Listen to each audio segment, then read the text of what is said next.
just to kind of experience like how life is on the other side of the world. But the grades were very important.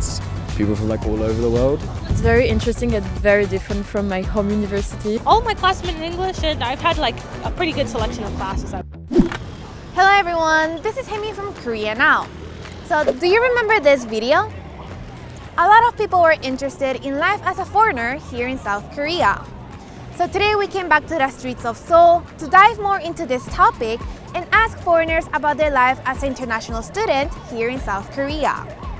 In recent years, South Korea has become a popular destination for international students seeking a high-quality education and a unique cultural experience. The number of international students at South Korean universities has been steadily increasing. In 2022, around 167,000 foreign students were enrolled in universities, an increase from about 152,000 in 2021.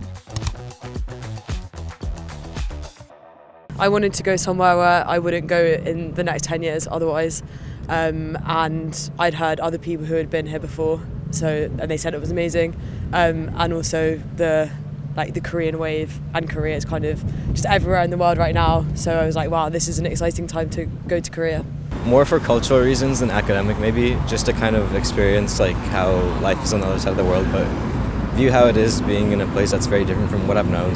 I wanted to study global politics, but I wanted to have like an East Asian perspective, and I think like security policy here is very interesting. I applied in October through my school, which was about like a 2-hour online application filling out like what my name was, where I lived, what my GPA was, filling out my whole transcript. And then I had to fulfill a lot of documentation and checks to make sure that I was capable of coming here, such as like mental health and health checkups, as well as like checks that I had enough money to stay here year round with tuition and everything I needed. The grades were very important. Then I had to write a personal statement, and because I come from a country that's not English, I had to also pass an English exam, and depending if I had a good grade then I could apply or not. And then for the visa I just had to go to the Korean embassy, and it was easy, but it did take quite a time to get it. It seemed like it was going to be a lot, but it really wasn't. Firstly, my home university, they made us take quizzes and stuff to prepare for different things so we could get used to what we should expect. And then I also got my documents together.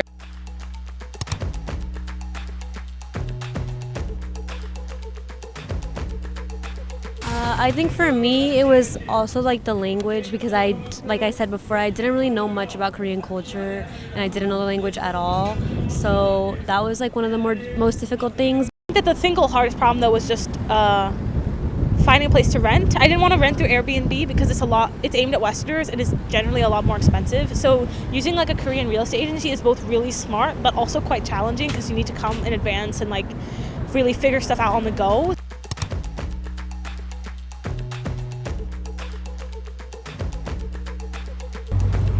I'd never lived in a country where I don't speak the native language. I suppose it's the ability to meet people from like all over the world, especially like coming to a new university. There's people, not just like people from my country, then Koreans. It's people from like all over the world, and I think that's a really nice environment to like spend time in. So it's very interesting and very different from my home university. For example, the classes here are quite small compared to in Switzerland. So it's very interesting to know the teacher and to have this more close relationship with them. And also the cultural differences, it's very interesting to learn. And I don't think we'll have the possibility to live in a country like this if it weren't for uni.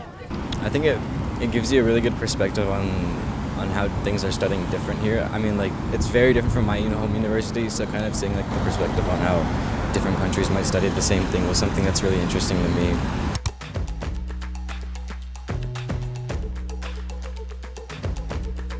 I only have one class. It's actually a Korean language class. I'm learning Korean.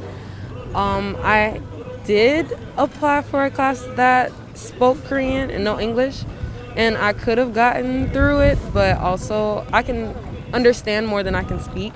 so I wouldn't be able to participate in the discussion, so I had to drop it. My Korean's not great, so you can definitely get around here, but I feel like you still lack a lot of experiences and meaningful conversations without it. So I feel like unless you know the language, you're not really maximizing your potential experience here. They're all in English. So Yonsei has like a really big English program where they have plenty of classes in a lot of different fields. So all of my classes have been in English, and I've had like a pretty good selection of classes, I would say.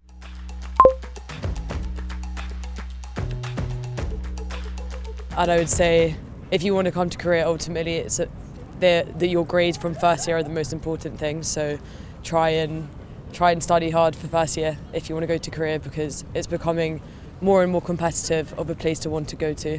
Yeah, just find a program that will cater to what you want out of your experience here, and that way that program will help you with that, and you won't feel as overwhelmed doing everything by yourself. Say yes to everything while you're here. There's so many amazing things to do, so many amazing places. If you come to Seoul, don't just stay in Seoul, see as much of Korea as you can. So that was it for today's video. What other topics are you curious about? Let us know in the comments below and we'll do our best to cover it. As always, don't forget to like and subscribe to Korea Now for more updates, and I'll see you guys in the next one. Bye!